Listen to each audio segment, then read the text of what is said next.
வணக்கம். இன்றைக்கி நம்ம பார்க்க போகிற சமையல் ஒரு அருமையான இந்த மழை காலத்துக்கு ஏற்ற ஒரு கஷாய ரெசிபி தான் பார்க்க போகிறோம். சின்னவங்கலேருந்து பெரியவங்க வரைக்கும் எல்லாருமே எடுத்துக்கலாம்.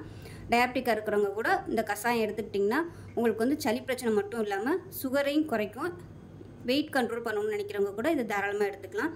ஸோ 3 in 1 சளி பிரச்சனை, உடல் எடை, சுகர் பேஷண்ட், இது மூணு இதுக்குமே இது வந்து இந்த கஷாயம் கேட்கும். இருமல், தொண்டை இந்த மாதிரி பிரச்சனை இருக்கும்போது இந்த கஷாயம் காலையிலேயே நைட்டுக்கும் தேன் கலந்து எடுத்துகிட்டு வந்தீங்கன்னா உங்களுக்கு 3 நாளைக்குள்ளே அந்த பிரச்சனை சரியாகும். ஸோ சுகர் பேஷண்ட்டாக இருக்கிறவங்க தேன் கலக்காமல் காலையிலேயே நைட்டுக்கும் எடுத்துகிட்டு வாங்க. காலைல வெறும் வயிற்றில் வந்து இதை குடிச்சிட்டு வந்தீங்கன்னா உங்களுக்கு சுகர் லெவலும் நல்ல கண்ட்ரோல் வரும். இதில் போட்டிருக்க பொருட்கள் எல்லாமே சுகரையும் கண்ட்ரோல் பண்ணும். அதே மாதிரி வெயிட் லாஸ் பண்ணணும்னு நினைக்கிறவங்க கூட இது வந்து நீங்கள் வெறும் வயிற்றில் காலையிலையும் சாயந்தரமாக எடுத்துகிட்டு வந்தீங்கன்னா உங்களுக்கு வெயிட் லாஸ் ஆகும். ஸோ வாங்க அந்த அருமையான 3 in 1 கஷாயம் எப்படி செய்யலாங்கிறத பார்க்கலாம். இப்போ ஒரு பேன் எடுத்துக்கலாம். பேன் வந்து நல்லா சூடாயிருச்சு. மெஷரிங் கப்பில் 3/4 கப் அளவுக்கு நாட்டு கொத்தமல்லி எடுத்துக்கலாம். நான் வந்து நீங்கள் மெஷரிங் கப் எடுத்திருக்கேன். நீங்கள் டம்ளரு வேறு ஏதாவது கப்பு வச்சுருந்தீங்கன்னா அந்த கப்புலேயே வந்து எல்லாத்தையும் மெஷரிங் பண்ணிக்கோங்க. இப்போ இந்த 3/4 கப் அளவுக்குள்ள மல்லியை சேர்த்துக்கலாம். இப்போ நல்லா வாசனை வர அளவுக்கு நல்லா வறுத்துக்கலாம்.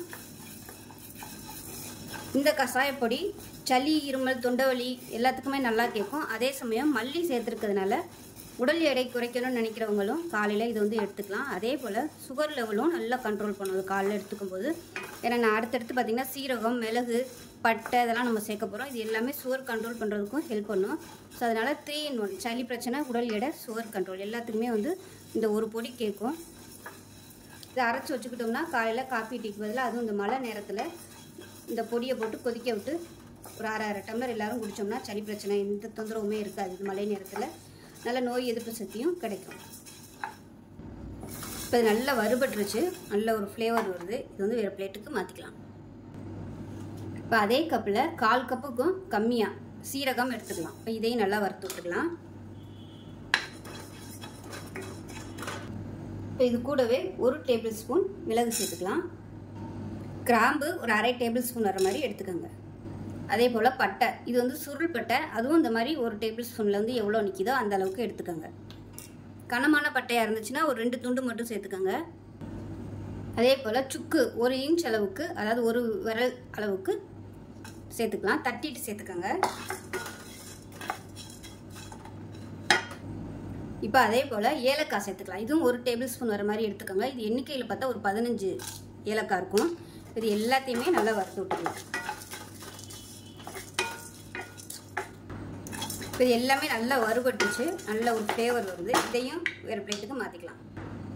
இப்போ இது நல்லா ஆறட்டும். ஆறுனதுக்கப்புறமா மிக்சி ஜாரில் சேர்த்து அரைச்சிட்டு பார்க்கலாம்.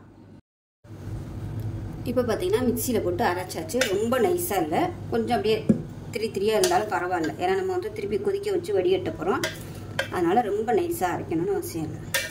எவ்வளோ தூரம் அரைக்க முடியுமோ அரைச்சிக்கோங்க. சலிக்கணுங்கிற தேவையில்லை. இப்போ நமக்கு பொடி ரெடி ஆயிடுச்சு. இப்போ இதை வந்து நம்ம எப்படி கஷாயம் பண்ணலாம் அப்படிங்கிறத பார்க்கலாம். இப்போ ஒரு பேன் எடுத்துக்கலாம். இதில் வந்து மெஷரிங் கப்பில் 1 கப் அளவுக்கு தண்ணி சேர்த்துக்கலாம். இது வந்து 2 பேர் சாப்பிட்றதுக்கு வந்து நான் பண்ணுறேன். 2 பேர் குடிக்கிற அளவுக்கு நான் வந்து கஷாயம் செய்ய போகிறேன். இப்போ இதில் வந்து நம்ம அரைச்ச பொடியிலேருந்து ஒரு 1.5 டேபிள் ஸ்பூன் அளவுக்கு சேர்த்துக்கலாம் பொடி. இது வந்து கொதிக்கணும். இது வந்து 250 ml தண்ணி இருக்கும். இது வந்து கொஞ்சம் நல்லா 200 ml வத்துற வரைக்கும் கொதிக்க விட்டுக்கலாம்.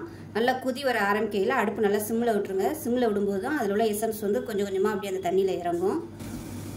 இப்போ இதில் ஒரு 1/4 டேபிள் ஸ்பூன் அளவுக்கு ஓமம் சேர்த்துக்கலாம். நான் வந்து பொடி அரைக்கையில் ஓமம் போட மறந்துட்டேன், அதனால் இப்போ சேர்த்துருக்கேன். பொடி அரைக்கையில் நீங்கள் 1 டேபிள் ஸ்பூன் அளவுக்கு ஓமம் வந்து சேர்த்துக்கோங்க. இப்போ இது கூடவே ஒரு 1/4 டேபிள் ஸ்பூன் அளவுக்கு துளசி பொடி சேர்த்துக்கலாம். நான் வந்து பொடியாக வச்சுருக்கிறதுனால சேர்த்துருக்கேன். அப்படி இல்லைன்னா நீங்கள் செடி வச்சுருந்தீங்கன்னா ஒரு 4 இலை துளசி இலை வந்து சேர்த்துக்கோங்க. இப்போ நல்லா கொதிக்க ஆரம்பிச்சிருச்சு. அடுப்பு வந்து நல்லா சிம்மில் விட்டுட்டேன்.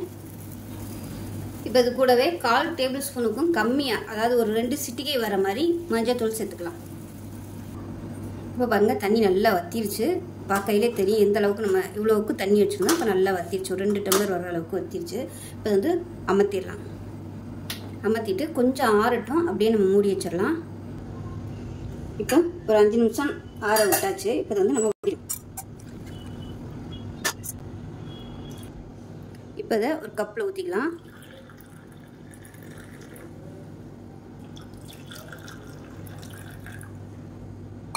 இப்போ இதில் வந்து நம்ம தேன் சேர்த்துக்கலாம். விருப்பம் இருந்தால் தேன் சேர்த்துக்கோங்க, இல்லைன்னா பனங்கற்கண்டு அது கூட நீங்கள் சேர்த்துக்கலாம். சுகர் பேஷண்ட்டாக இருந்தீங்கன்னா தேன் சேர்க்காமல் அப்படியே கூட நீங்கள் சாப்பிட்லாம். காலையிலையும் நைட்டுக்கும் எடுத்துக்கும் போது சுகர் லெவல் நல்ல கண்ட்ரோலுக்கு வரும். சளி பிரச்சனை, தொண்டை வறட்சி, தொண்டை வலி இந்த மாதிரி பிரச்சனை இருக்கும்போது தேன் கலந்து எடுத்திங்கன்னா உங்களுக்கு நல்லாயிருக்கும். ஸோ எல்லாருமே எடுத்துக்கலாம், சின்னவங்கலேருந்து பெரியவங்க வரைக்கும் எல்லாருமே அதை சாப்பிட்லாம். எந்த ஒரு சைடு எஃபெக்டும் இருக்காது. சுகர் பேஷண்ட் சாப்பிட்றவங்க மட்டும் தேன் கலக்காமல் சாப்பிட்டுக்கோங்க. செஞ்சு பாருங்கள், செஞ்சு பார்த்துட்டு எப்படி வந்துச்சுங்கிறத சொல்லுங்கள். வீடியோ பிடிச்சிச்சுன்னா லைக் பண்ணுங்கள், கமெண்ட் பண்ணுங்கள், சேனலை சப்ஸ்கிரைப் பண்ணுங்கள், பக்கத்தில் உள்ள பெல் பட்டனை ப்ரெஸ் பண்ணுங்கள். நன்றி.